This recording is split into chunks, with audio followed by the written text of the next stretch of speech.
Hello, everybody, and welcome to episode 145 of the world's longest tenured Denver Nuggets spin-off podcast. Welcome to the DNVR Nuggets' Serbian Corner. My name is Miroslav. Before we begin, please take a moment to like the video on YouTube, and if you haven't already, subscribe to the DNVR Sports YouTube channel and the DNVR Nuggets podcast channel. The audio version is ideal for your commute or to make your office or home office time more bearable. If you want to, I would like to welcome to the family my newest Patreon, James Simpson. Welcome, James. If you want to support the show more directly, you can become a Patreon supporter as well at patreon.com/MiroslavCuk, just like my Seco tier supporters Peter Plummer, Daniel Lynch, and Brian Johnson. Patreon supporters can enjoy the audio version of this show without the ads. They can also send ideas for guests and topics for the show and come on the show during the summer when the game show month returns with even crazier trivia games than ever before. Last house cleaning note, if you are listening to the audio version of this show, you just heard the tune called Finding Gordes by a Nuggets superfan and a Grammy-nominated songwriter we all know as Crystal Ghost. Thank you.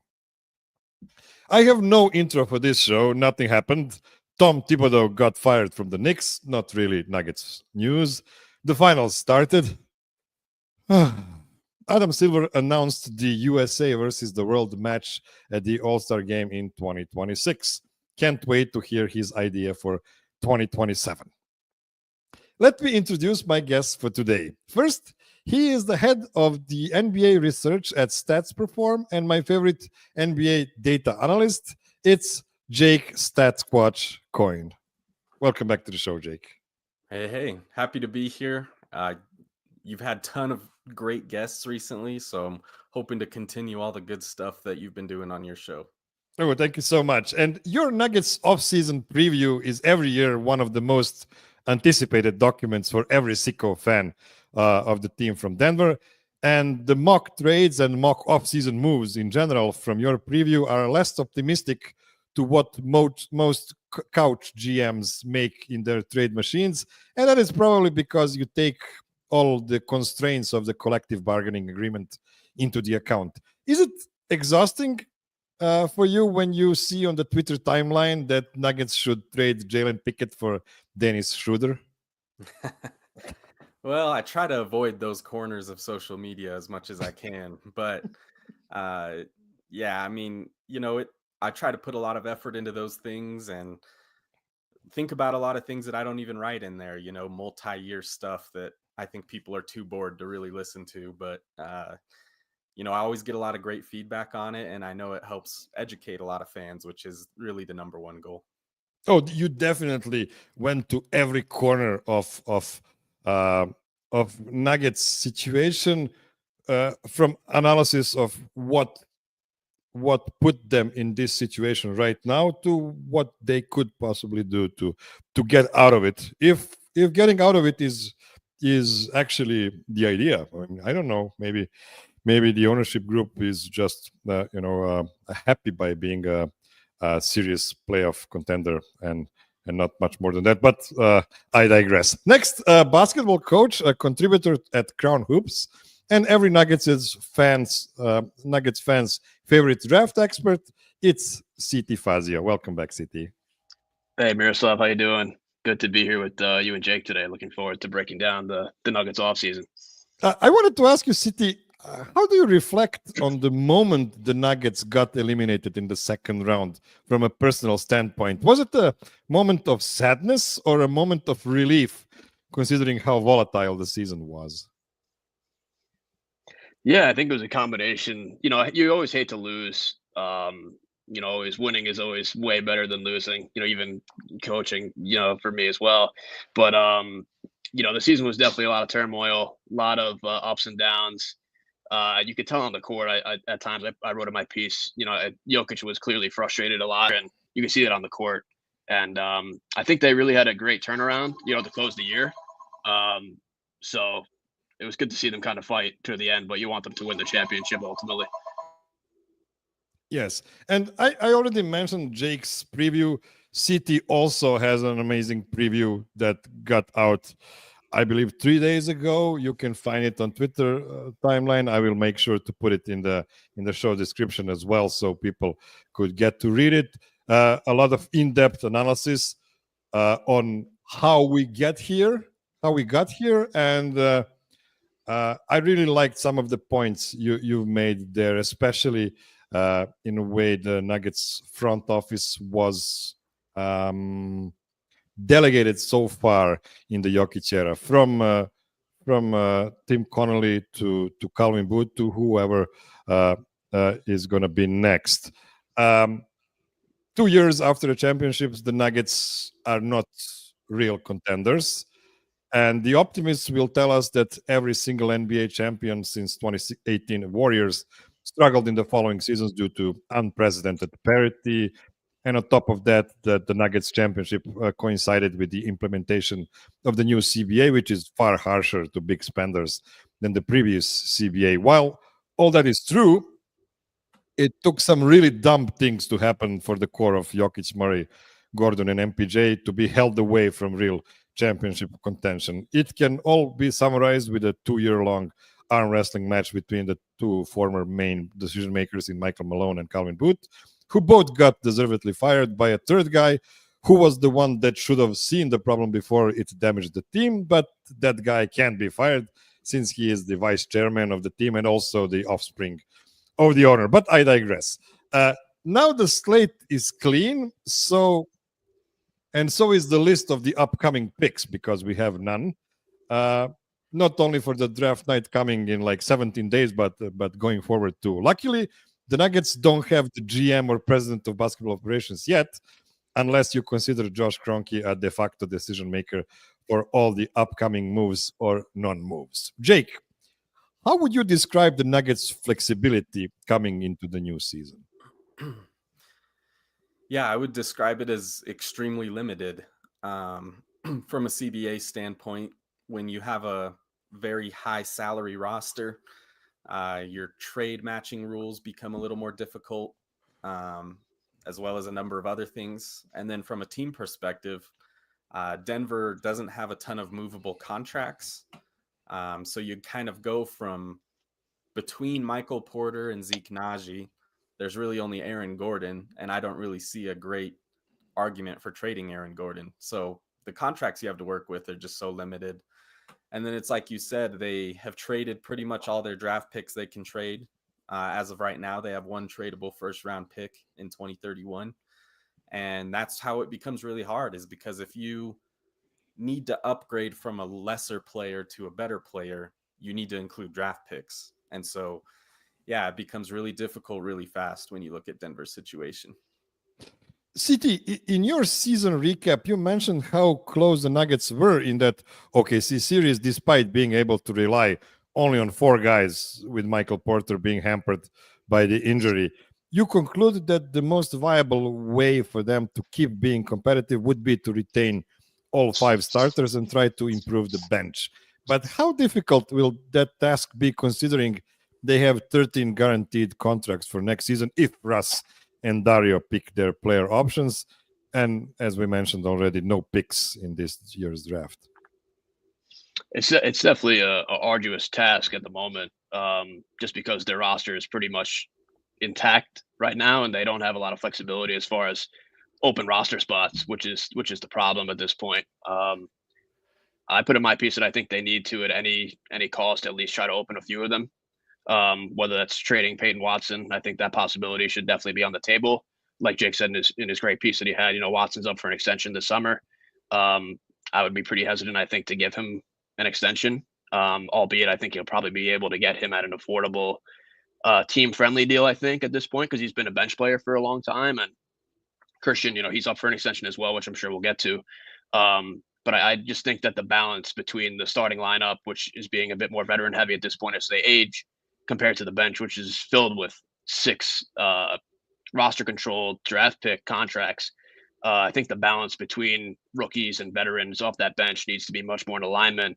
And, I think at the time of the front office, they basically filled the roster with veteran players who wouldn't be able to have an argument to dent into their minutes, into the rookie minutes, which ultimately I think tanked the team in the end, because those guys weren't really, the veteran players weren't really playoff viable anyways.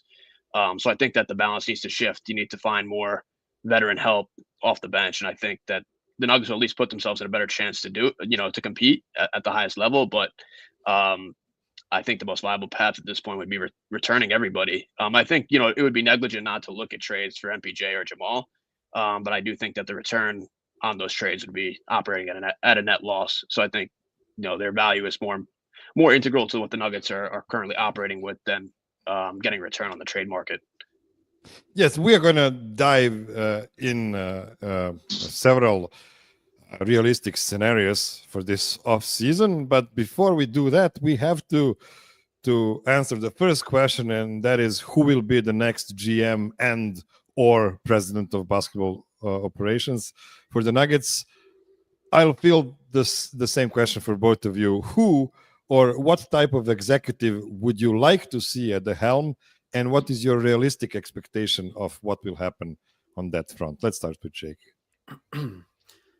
Yeah, so as I kind of laid out in my piece, what I would like personally is a Bob Myers type GM. And I think the main reason for me is his relationship with agents, as well as his relationship with players. I think that would be really beneficial to the Nuggets going forward. What do I think is going to happen? I think Ben Tenzer is going to be the GM, and I think they're going to bring in a president of basketball operations over him, who is not like a Bob Myers, but is like a Matt Lloyd from Minnesota. And I think that'll probably be what they end up settling on. I'd also keep an eye on Corliss Williamson, who's an assistant coach in Minnesota. There's some Adelman connections there. And I think if they bring over Matt Lloyd, I would expect him to come over as an assistant coach too. So that's what I think will happen. Love Corliss Williamson from his Sacramento days. He was one of my favorite role players. City, you mentioned in your season preview how the Nuggets let Tim Connelly fail and learn the ropes of the job, because he was the main guy at the Nuggets helm for 80 seasons, and he definitely had some flops, but also he grew from that scout role he was on before became the GM for the Nuggets. And Calvin Booth didn't have the time to have the same mistakes allowed and then continue, because the Nuggets are just not in the same kind of development period like they were 5, 6, 7, 8 years ago. Do you think we should view Tim Connelly as a different guy nowadays compared to what he was 7, 8 years ago, since he already had this amazing run with the Minnesota Timberwolves? Or do you have maybe a different favorite for a GM position? No, I think if Tim would be willing to come back, I mean, I would gladly, welcome Tim back. He's someone who I've, was really a fan of in Denver. I did criticize, I think, a good amount of his picks that he made in the draft. I think some of them were pretty consequential. The Donovan Mitchell trade, OG Anunoby in that draft, taking Tyler Lydon, the Zeke Naji, RJ Hampton draft. The list could go on, but I think overall he did a great job of, signing the core, putting together a pretty competent roster to compete for championships. So I would gladly welcome Tim back. I think he's probably improved as a general manager. But I do think, his time in Denver, I think that the ultimate, I think, I don't know about issue would be the right word, but I think the ultimate mandate was more of an ownership mandate.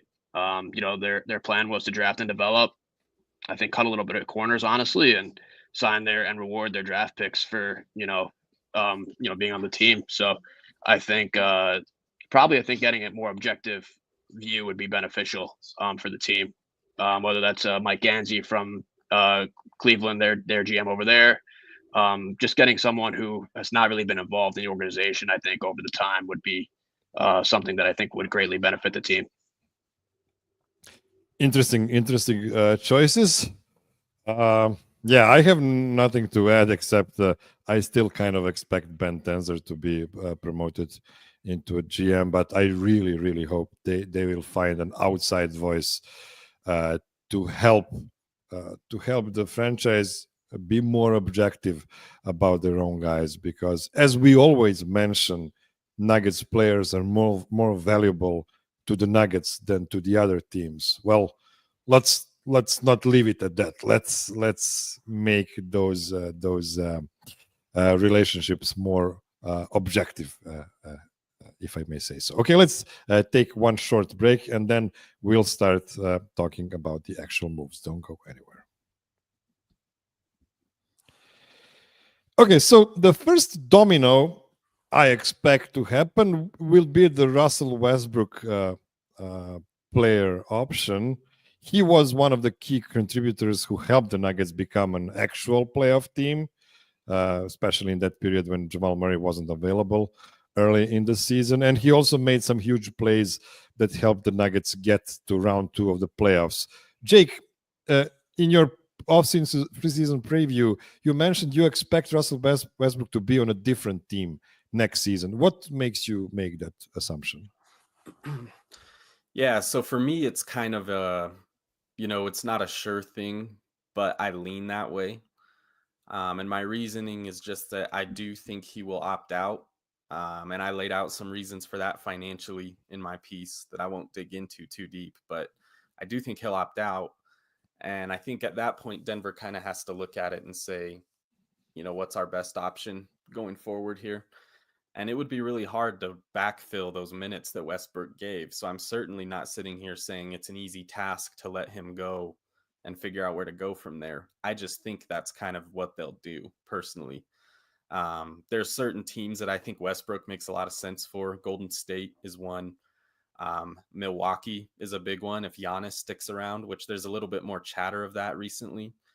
Can you take him in for a year to be the starter while Lillard is out and try to get by? And there's a couple other teams, but I think there's enough out there that he might get a bigger deal than Denver's willing to offer him elsewhere. What do you think, City? Does Russell Westbrook get more than a minimum next season? I would assume so. I think just looking at his output that he had this year, as a spot starter in most games, shot the ball pretty well for the most part, considering past struggles. I do think at the end of the playoffs, I do think his value got to a point where he maxed out. After the first round, I thought he played really well versus the Clippers. They don't win that series without him. But against OKC, I think some of his struggles and some of the team struggles, I think collectively really were on display. But I would welcome Russ back. The Nuggets need veterans, and I thought his ability to play hard every night. I thought his skill set actually was really pretty important to what the Nuggets needed.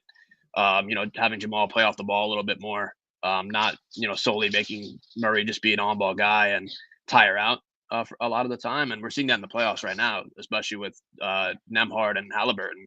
Halliburton the other night, he was able to kind of conserve his energy for the most part. And then, Nembhard was able to, at spots, really be able to, pick up the slack and carry that on-ball responsibility. So I would welcome Russ back, but I do think, like Jake said in his piece, I do expect Russ to get more than the minimum. And he no doubt outplayed his value this year for sure on a minimum contract. But I think the Nuggets probably will have to look to pivot elsewhere, whether it's Dennis Schroeder or Kyle Lowry or maybe a Delon Wright, somewhere in that aspect where they need a more veteran point guard. I don't think they can go into next year with Jalen Pickett as the backup. Okay, another guy that hasn't outplayed his contract this season, and he also has a player option, is Dario Šarić, and he is going to pick up that player option unless something really crazy happens. Jake, what would be, in your opinion, the best use of Dario or his contract in the next season or for this offseason? Yeah, so the best use would be a trade for sure. Because then you're not keeping any dead money on your books and you're able to use him and theoretically bring back a player who might be able to get into your rotation. So I think that's kind of priority number one, is to use him that way. As a $5.5 million expiring, I think there probably is a reasonable market out there. If you're combining him with one of your other young players, like CT mentioned Peyton Watson earlier, if you combine those two, you could get like a $9 million player. I think that's reasonable. So that's priority number one. And if you're not able to do that, I think you buy him out. Say he's getting $2.5 million overseas, he'll give you that back. And then you can either keep the rest of his money on the books this year, or you can stretch it over the next 3 seasons.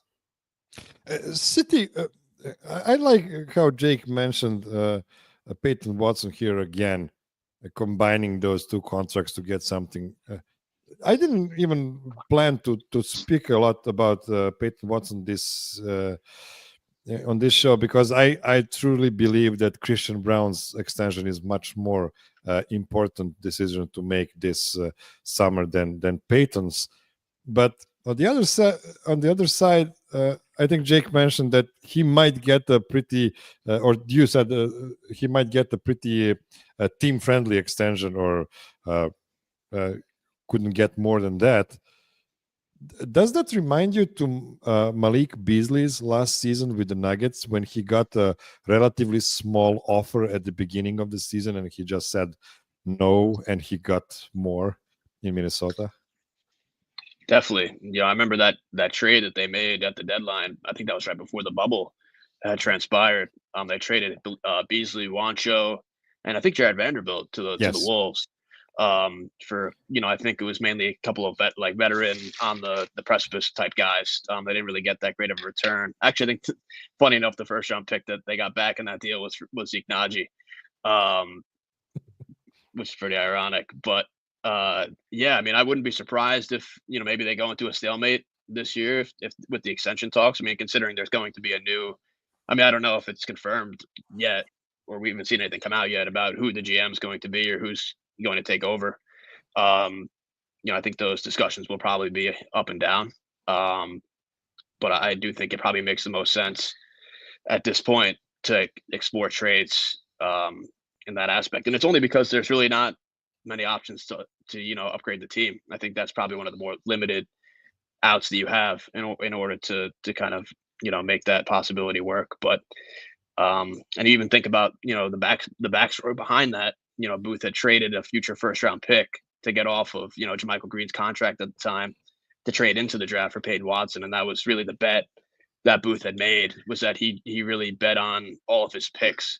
Yeah, the bet was he had to make all of those picks pan out, which I included it in my write up. And unfortunately, that hasn't been the case thus far. But I don't think it's really much of their fault. I really don't think you can blame late first round picks. If you look at considering the historical rate, first round picks betting on those guys to be contending bench pieces is pretty, I think, outlandish as far as an expectation is concerned. But I think at this point in the offseason coming up that they'll have to explore that possibility for a Watson trade.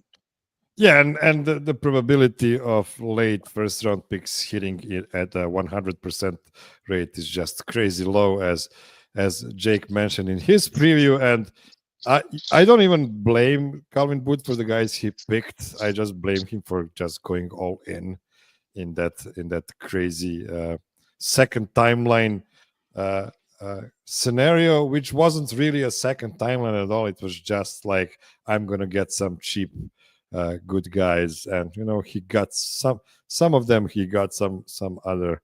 Well, the jury is still out, I guess. I raised the question of Christian Braun's extension this summer a couple of days ago.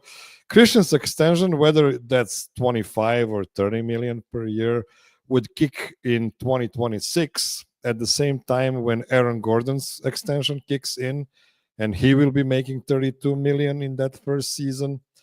On top of Joker's 59, Jamal's 50, and Michael Porter Jr.'s partially guaranteed $40 million. The Nuggets did right by their guys for the entirety of the Joker era, and even though Christian is, in my opinion, one of the 3 most reliable players on the team, doing right by him would either take the Nuggets way above the second apron, and by the way, I'm not opposed to doing that, or force the Nuggets to burn through their distant future draft capital to get off at least one of the starters' contracts without taking much money back. we're talking about 2026. Jake, what would you suggest to the Nuggets front office when it is assembled to do with Christian this summer? Yeah, that's a good question. I think probably to start off, so you guys kind of have to follow me here. This is a little bit crazy, but just hear me out here. If the new guy comes in and he's open to really shifting things around on the roster, there is like a reasonable route where if you move off Murray and Porter, you could open up max cap space next year when Luka Doncic might be a free agent. And if he's not, you have other good guys like Jaren Jackson Jr. is going to be out there, as well as a number of other guys. And the only way to open up that much space is if you let Christian hit free agency next year. So that would be as a restricted free agent, which means you get to match all his offers. And this is kind of similar to what Philadelphia did with Tyrese Maxey. They kept that smaller cap hit number on their books so that they had cap space. And then once they did that, they signed him to his next deal. So that would be the first thing I would tell him is I would say, hey, there's like a reasonable route here where you can trade for some expiring deals, like Michael Porter for Chris Middleton, for example. That's an expiring deal. So you can do deals like that. And I would just say, hey, let's keep it on the table. Let's see if that's a possibility. But beyond that, I would probably say let's aim for like a Devin Vassell / Jaden McDaniels type deal. And those are kind of coming in around 26, 27 a year. That would be what I would aim for personally. And if it ends up a little above that, I think you're okay. That is interesting. CT, what do you think about Christian's extension this summer? I think there's, a lot of angles to it. I think Jake's scenario that he laid out there was really interesting with the MPJ and Murray potential trades to open up max cap space. I think with Christian, I think there's a lot of different avenues to look at it. I think Christian this year, he most definitely outplayed his value. I think Booth's bet that Christian would outplay KCP was correct.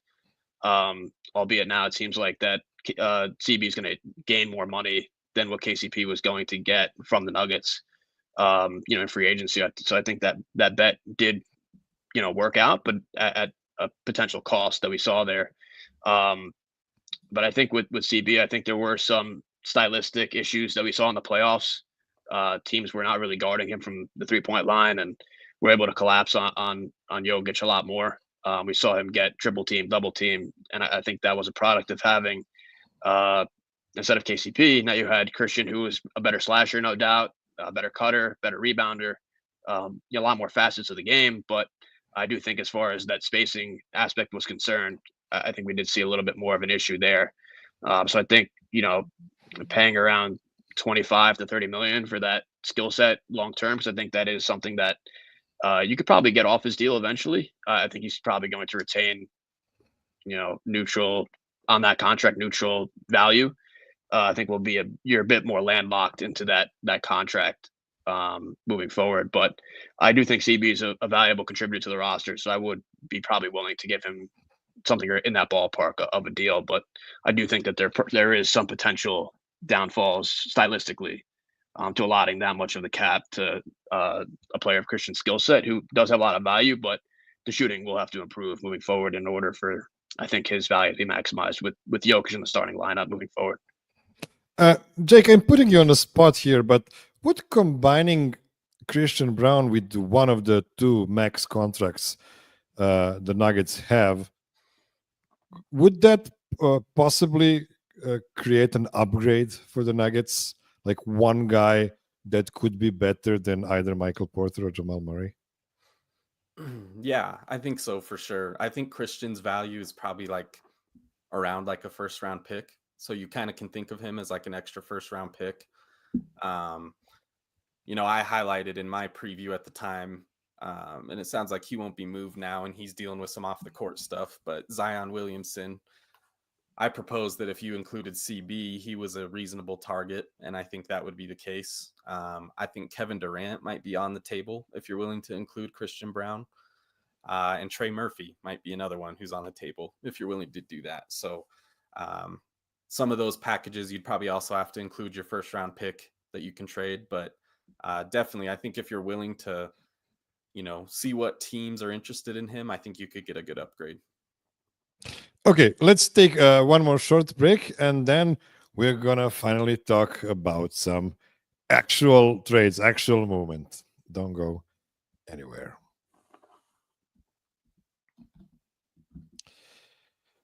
Okay, so we do expect Giannis Antetokounmpo and especially Kevin Durant to be moved this summer, and the Nuggets cannot realistically trade for either of these two guys, but they could get involved into like a 3-team, 4-team kind of deal to get some spare parts, as we call them. Jake, you mentioned possibly trading for Chris Middleton just to get on an expiring deal, so there's a possibility of clearing the cap sheet next summer. Any other interesting ideas in those areas? Yeah, so I would look at the Wizards, who, as far as expirings, they have Middleton, Marcus Smart, and Rashawn Holmes. That's the one team I would look at. Another team I would look at would be Utah. John Collins, Colin Sexton. They're both expirings, and they're both players that I think would work well in Denver. Those would probably be the two main expiring team deals I would look at. But then I think there's other teams you could also take a look at: Orlando, Chicago, Toronto, Sacramento. I think there's other teams that would be open to a deal. Okay, let's now talk about some possible free agents for the Nuggets this summer, and I will use the ones from Jake's preview. So, CT, please feel free to add more names to the list. Bruce Brown, Luke Kennard, Chris Boucher, Trey Mann, all like mini Emily candidates. How do you feel about these guys, and do you maybe have another favorite to add? Yeah, no, I think those are great names to add to the mix. I like Dennis Schroeder a lot as well from the Pistons. I know he's going to be a free agent. I don't know how attainable he's going to be with his contract coming up. I believe he's around 31, so he's, I mean, on the the opposite side of 30 now. But the Nuggets do need more creation, and I think that moving forward, that the Nuggets do need to shift their philosophy a bit. They've had a bunch of play finishers on the roster surrounding Jokic, and I think that kind of philosophy has been a bit redundant. They need to, I think, go off of that a bit, especially with the bench, and try to sign a bit more guys who are able to go off the cuff a little bit. Whether it's a Trey Mann, is more of a creator type. I think Schroeder would be someone who's a bit more of a creator type as well. I think Boucher would be a good option off the bench too, because the Nuggets just don't really have much front court shooting, honestly, besides Jokic and MPJ and Gordon are the starters, but off the bench, there's not really much spacing that they can provide. So I think Boucher would be a nice name to add to the mix. But I think most importantly, they need to start winning on the margins, whether that's in a trade, whether that's off of the scrap heap and free agency. They just need to find some of those gems, like Connolly did in the past, honestly, off the two-way market, where he signed Torrey Craig and traded for Barton, and even PJ Dozier at the time, who had a like 1 or 2 years of decent play. Monte Morris, another one as well. I think Monte is another guy I'd welcome back into the mix too. I think he's a free agent this summer.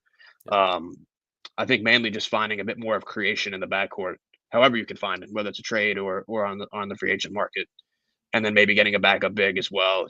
I think DeAndre had a great year considering his age and his tenure in the league. But I do think that the Nuggets need someone who's a bit more playable in the playoffs, as a role man, someone who's maybe a decent passer, a good rebounder as well. So I think those two spots would probably be the most vital for the Nuggets, getting more creation in the backcourt and then getting a backup center. Yeah, I really like the guys you mentioned. Some familiarity is also could be really, really useful for the team to jumpstart their season with the new old guys, and some less sexy names who might be available also include DeLon Wright, old friend Gary Harris, Jay Sean Tate, Taylor Horton Tucker. Jake, do you have a favorite name on this list of potential minimum guys? Yeah, so I'm kind of like in the same boat as CT, where I think they could use some creation, and that can look several different ways. But I think it would be really beneficial to get someone who can just you can give them the ball and they can score a little bit. So out of those names you just listed, I think Talen Horton Tucker is like a really good name. As far as like bang per buck of like scoring on a minimum contract, I think there's very few guys that are likely to be minimum contract guys this year that can provide as much of a scoring punch as THT can. It's not always pretty, and he's going to have bad nights, but I think he can win you some regular season games, which is about all you can ask for off of a minimum deal.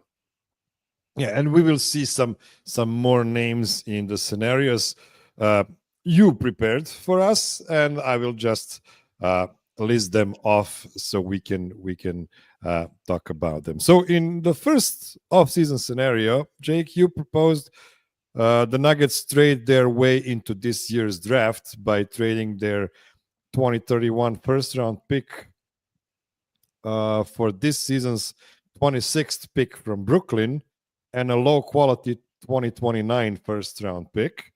You suggested the Nuggets use that 26th pick on Walton Clayton Jr., a combo guard from Florida.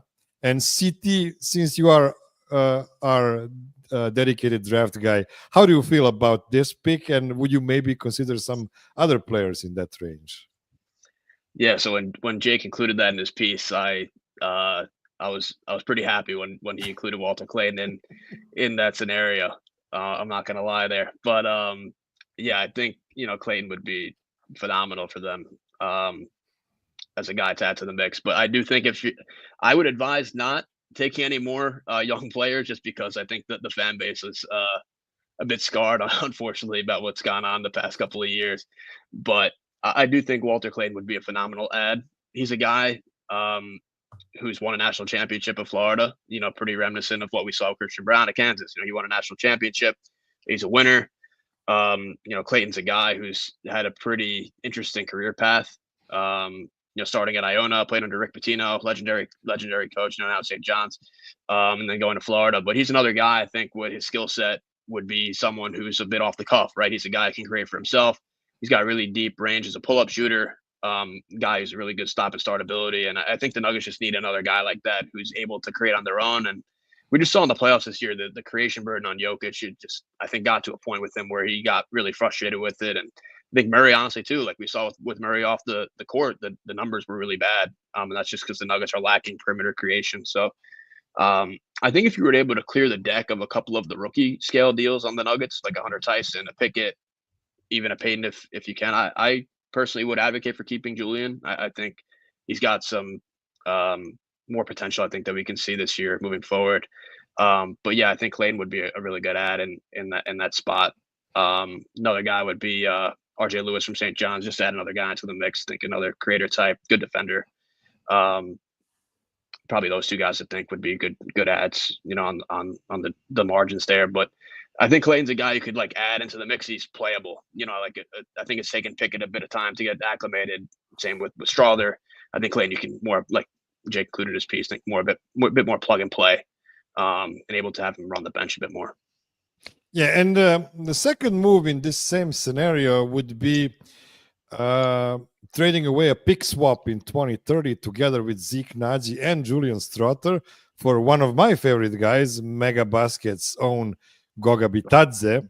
I like this move and believe it is realistic since Goga's agent is Jeff Schwartz, so that would be like 10th Nugget owned by Jeff Schwartz. There wouldn't be any resistance to the trade from that side. What was your reasoning with this move, Jake?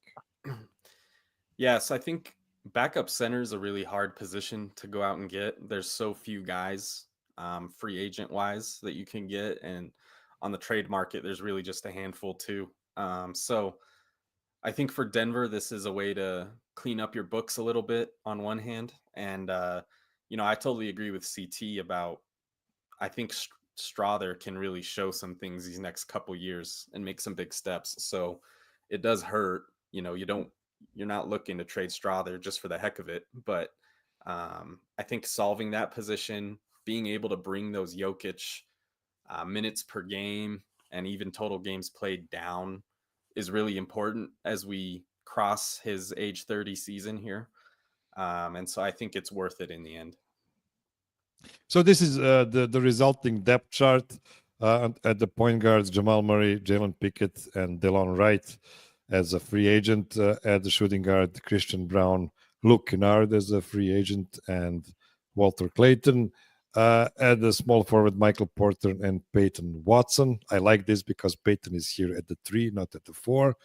And then at the 4, we have Aaron Gordon, Deron Holmes, and Hunter Tyson.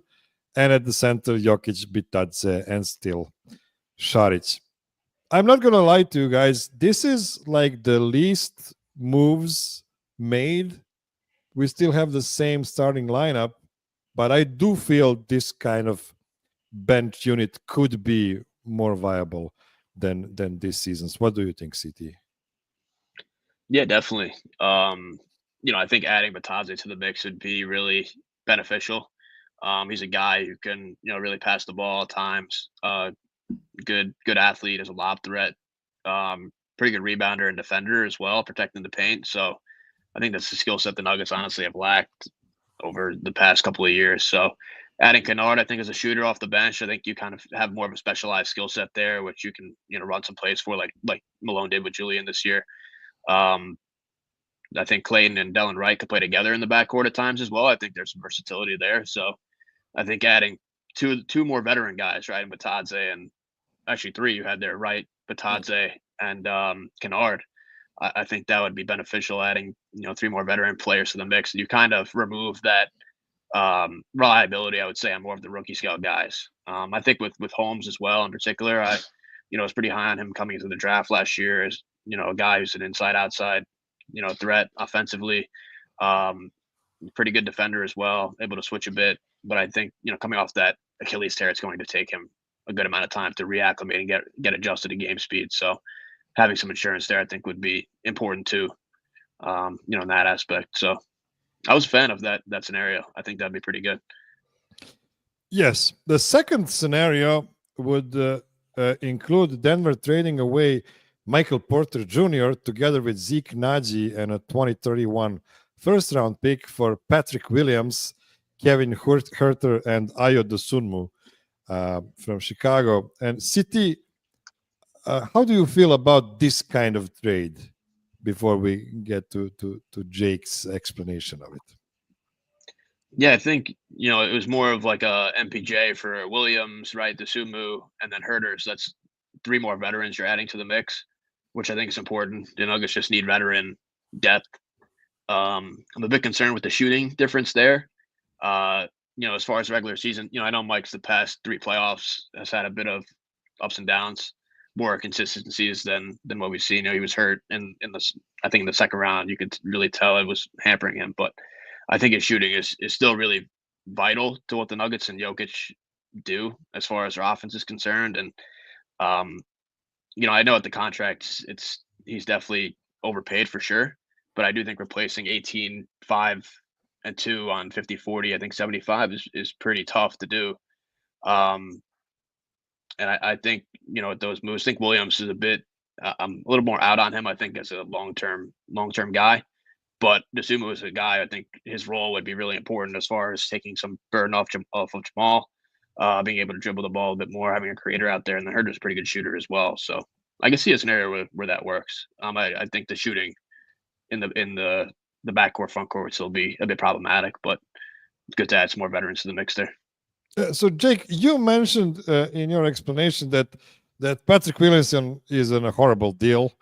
It's actually a super Zeke Naji on their side, like a Zeke Naji deal, but on a bigger figure. But this is what you have to do to get off both Michael Porter's money and Zeke's money, and you get some good guys in Huerter and Dosunmu. Was this the mindset of why this trade would be equally attractive to Chicago? Yeah, I think that this trade is interesting in the fact that I think of all the ones I put in there, this is the one where I get the most wide range of opinions. Like I've heard, oh, there's no way Chicago does it. I've heard there's no way Denver does it. And I've heard people that love it for Denver. I've heard people that hate it for Denver. So it's been really interesting. But yeah, I think both teams are getting off some money that isn't the best. So Zeke and Patrick Williams. And so I think for Chicago, Michael Porter's a really good fit there. If they're going to have Josh Giddey and move forward with kind of him as their core piece, and then we'll see what else they do this year. But I think he's a good fit next to Giddey. And so I think I think it works for both teams, but I'm totally in agreement with CT that Michael Porter has a really hard skill set to replace. His ability to space the floor and make things operate a little easier for everyone else is really unique. Even as he was struggling to shoot in the playoffs, you can go back and watch the possessions with him on the floor versus him not on the floor, and they weren't leaving him open, even with one arm, And I think that is a very hard skill set to replace. And so that's one question you have to ask yourself if you're Denver. And CD, you can see here on the depth chart, Amari Williams, center from Kentucky, that Jake picked as a late second round pick as a nice addition next to Deron Holmes. How do you feel about Amari? It's looking like me and Jake are in alignment on these draft additions here, which is pretty cool. But yeah, Amari, this guy at Kentucky this year was really good. Came over from Drexel, so a bit of a competition leap, but guy is just a big body, good defender, can pass the ball too for a guy his size, pretty impressive. So you kind of replicate a little bit of what Jokic does, not exactly what he does, but at least you can play a bit more running offense through a center instead of relying on more creation from your guards. Good defender, pretty good passer, and he's actually had a pretty good back to the basket game as well, as a guy you can give the ball to and run some offense. So I think that'd be a good value pick as like a second rounder, two-way guy. Then again, Jake added some free agents here as well. Mason Plumlee as a backup 5 and Bruce Brown as a backup 3, although I'm not sure he would necessarily be a backup next to Peyton Watson, but I guess long term that makes sense for the Nuggets. Okay, let's take our last break and then we'll try to run through 3 more scenarios before I let you enjoy your Sunday. Don't go anywhere.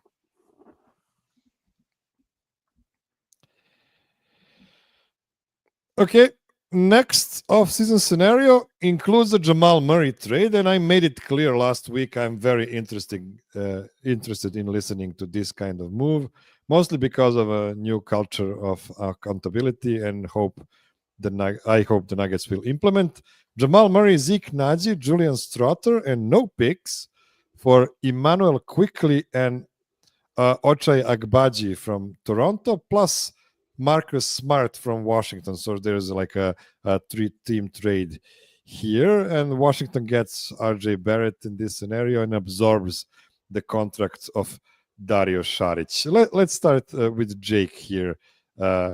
What is the reasoning behind this kind of trade? Yes, I think the reasoning behind this type of trade would be, as I was kind of going through it, I kind of asked myself, if you trade Murray, it's going to be a downgrade, right? You're probably not going to get a better player than Murray. And so if you're going to bring in a different player, how can you do that and also get a little bit of depth at the same time? And, I think this deal is probably the closest you can get to that without giving up a pick. I don't know what Marcus Smart has left in the tank. We'll see what happens this year with him. But I do think Agbaji is a rotation piece. And so in this deal, Denver gets off some bad money in Najee and Šarić. But then they're also obviously trading away Murray and they're downgrading to Quickley. How much of a downgrade that is, we'll see. It definitely is one, to be clear. And so you're kind of hoping that the total value here and the future flexibility kind of helps make up that gap. When I think about this trade, I think Quickley is a really really good player that could thrive next to Nikola Jokic and have a career season next to him, for sure. The only thing that bothers me is his height. He's only 6'2", I believe, which is not something we love to see next to Joker. We love to see him surrounded with bigger guards. But I want to hear now from CT. So if it's at point guard, quickly backed up by Marcus Smart, and then Christian Braun with Agbaji behind him, and then Michael Porter with Watson and Jason Tate, and then Gordon, Chris Boucher at the 4, and then Jokic, Holmes, and I guess addition of Alex Len at the third string 5. How do you feel about this kind of roster, CT? Yeah, I think I would agree with the premise that I think any deal that transpires, I think you're going to downgrade for Murray. I think that's just the nature of how that deal is going to work, especially at that price point. But I think quickly he was out for a good amount of this year, I believe, with an injury. And he came back a bit later in the year. I think he struggled a bit. But I do like his ability as a pull-up shooter. I think he's honestly more willing than Murray to fire pull-up threes, which I think is interesting. I think he's got further range than Murray in that aspect, but I think he's probably a worse point guard all around than what Murray brings to the table. And again, I think it's interesting with Agbaji backing up CB. I think that's another guy who more 3-and-D. They were college teammates, ironically, winning a national championship together at Kansas. So, and then Marcus Smart, I'm unsure if he's past his peak of definitely past peak effectiveness, definitely past his ability to be playable at this point. But I do think at least adding, I think the premise here is just adding more viable, or at least somewhat viable veteran guys to the mix rather than just having the one would be an important development. But I think that's probably one of the more trades that I'd be a bit more skeptical about, just getting rid of Murray's skill set and adding some ancillary pieces to the mix.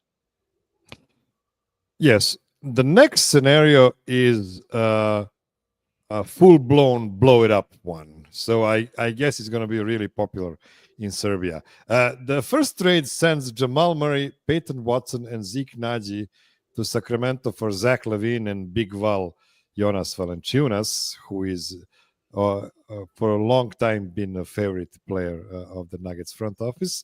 And the second trade would send Michael Porter Jr., Dario Šarić, Hunter Tyson, and a 2031 first-round pick to Utah for John Collins and Colin Sexton. Now, let's start with CT here. This is the depth chart. At 1, we will have LaVine, Sexton, and Pickett. At 2, Braun, Strother, and Gary Harris. At the 3, Aaron Gordon. I like this, and I want your comment on.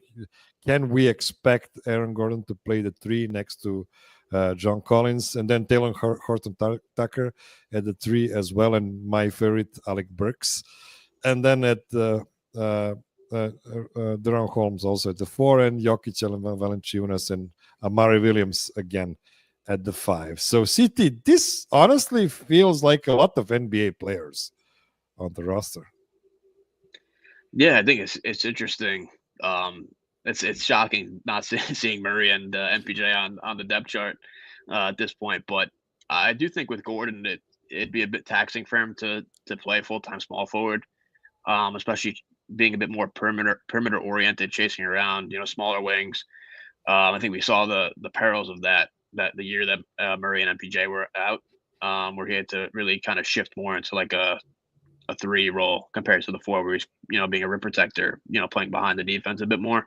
But I think it's interesting where the bench and some of the guys that they brought in is a bit more creation based. You have Colin Sexton, Zach LaVine, Horton Tucker. I think is another guy could create a bit off the bounce, and I think Gordon and Collins is interesting because it's more, I would say, tweener forwards there, like more 4-5 base comparatively to like 3-4. But maybe adding some of those guys next to Jokic where you have a bit more better of a rebounding chance. And I think Collins has shot the ball pretty well this year as well. I think that mix could be interesting. With some of the creation there, I think you kind of get a bit bigger across the board as well, in the front court at the 3-4. So interesting move for sure. So Jake, is this like your way to prove that it is possible to transform two max contracts into some real depth, some real players, and not just bad contracts and fringe players? Yeah, I think so. I think if you're trading Murray for somebody, I think you're going to get, like we said, a downgrade, or you're going to get somebody with some serious questions about them, either health-wise or chemistry-wise, something like that.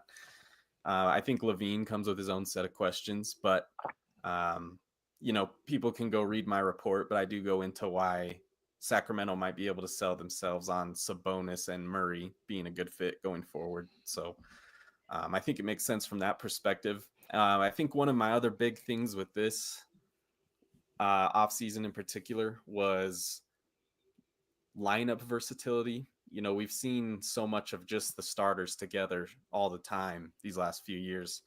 And I think this one can provide you like some really interesting ways you can mix things up. So you can slide CB over to the 3 and then have Gordon or Collins at the 4. And then you can do Strother at the 2 with LaVine, or you could do Sexton and LaVine, Sexton and Strother. You could do all kinds of stuff that I think gets really interesting. So lineup versatility was also one of the other big ideas here. And you also know that Big Val can play 20 minutes every night, and he can play 35 if you need to give Joker a night off. So yeah, that's a really, really substantial backup 5, something we haven't really seen at any point in time except those brief moments with DeMarcus Cousins, I guess. Okay, last scenario for today.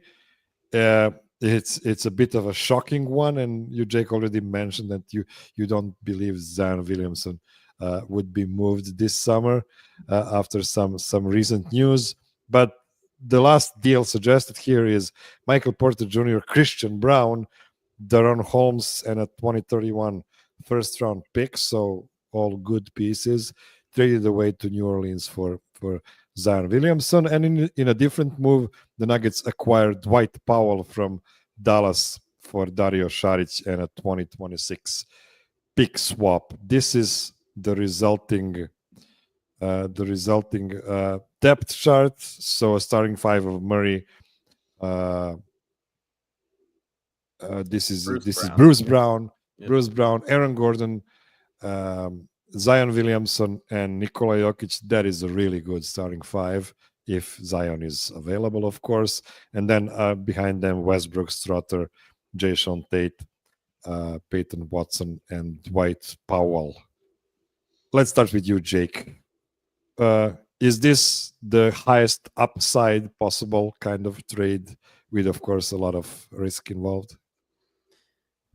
Yeah, so I think there's a couple guys that are probably like in this range, the Zion Williamson type range. So obviously Kevin Durant is the other big one. So the same principle kind of applies. Like if you were to do something like this for Durant, depending on what offers are out there for him. But the depth of this team is not better than what we've seen last year and the year before. But I think you'd be betting on just the upside of the starters, as well as the idea of having another star next to Jokic, being able to take some off his plate, keeps him fresher going into April and May than it would otherwise. And having that as sort of another priority going forward. So I think there's definitely things to sell yourself on here. But if they're going to get a player like that, it's going to be risky. Zion is the injury risk. Kevin Durant is the age risk, as well as he's a flight risk after this year. So always some risks involved in this. CT, what do you think? Yeah, I think just to echo what Jake said, I think any move that the front office makes moving forward is definitely risk based. I think that the notion of keeping the starting five for this long has been that it's been the least risky, I think, outcome. Injuries aside, I just think that they've had a familiarity with those guys, and they've been able to play with the starting lineup for so long that they've built a chemistry and a camaraderie on the court that is just, you kind of know what you're going to get with them. Getting at least a top 4 seed every year, considering injuries. But with Zion, I think that's interesting. He's a guy like Jake said, another all-star. Nuggets haven't had an all-star in the Jokic era aside from Jokic, so he does have a lot of injury concerns for sure. I think he's missed at least like half the season in the last like 3 seasons or so. So big injury risk there, and availability I think is the most important aspect of playing alongside Jokic, just because of the creation concerns. And I think Zion, you give another guy you can give the ball to, in lineups with Jokic off the floor, have him create a little bit more on offense. I do think Gordon and Zion's a bit more of a clunky fit as far as the spacing is concerned, but having another creator like Zion, he's a guy who's just a walking paint touch as well, despite the shooting problems, and his physicality as well is something that's really on display when he plays. So I think that'd be an interesting trade, but of course the injury concern is definitely something to look into there. I'm not sure if the Pelicans are going to trade him this summer. I saw Joe Dumars, I think he's the new general manager or president of the team, said that they're not going to trade him. But I mean, we've seen that before where GMs come out and say that, and then they're traded the next month or so. So we'll see what happens with that. So this is probably the Nuggets' best chance of getting Joker his first All-Star teammate in Zion. Yes, it is not very probable Zion plays in enough games to actually be an All-Star player next season, but I'd say that's still more probable than any current Nugget becoming an All-Star next season. Well, who knows? Maybe Christian Braun. That is all I've prepared for you this week, my dear listener, if you believe me that I prepared it and not these two gentlemen. Please, with the cherry on top, take the word prepared very loosely. Before we go, do you want to plug something, guys? Jake? For me, I would just say, most of my stuff I put out is on my Twitter, or I guess X account. Follow me there, and any of my new stuff you'll see there, and we'll see what the Nuggets do this summer. I'm not expecting fireworks, but maybe we'll be surprised. CT? Yeah, thanks Miroslav for having me on. Always a pleasure coming on the Serbian Corner talking Nuggets. Great to meet Jake today. Been a big fan of your work over the years as well. Have the draft is coming up soon, so not too much Nuggets centric content, especially if they don't have a pick this year. So won't be putting out much Nuggets related stuff there, but we'll have an updated final big board coming out. Just a general kind of ranking. So who knows if the Nuggets save some money on their front office hire? Maybe they will have some cash to buy in the second round. I'll put out some content then there if that's the case. Okay, guys, be well, be safe, be kind to everybody. Call your mom, and until next week, I'll set you free into the void before the next show with a new greeting. If you come to Serbia and somebody tells you that it is easy to beat a hawthorn bush with somebody else's penis, he wants to say that everybody thinks other people's problems are easier than their own. So until next week, lasno je tuđim kurcem gloginje mlatiti.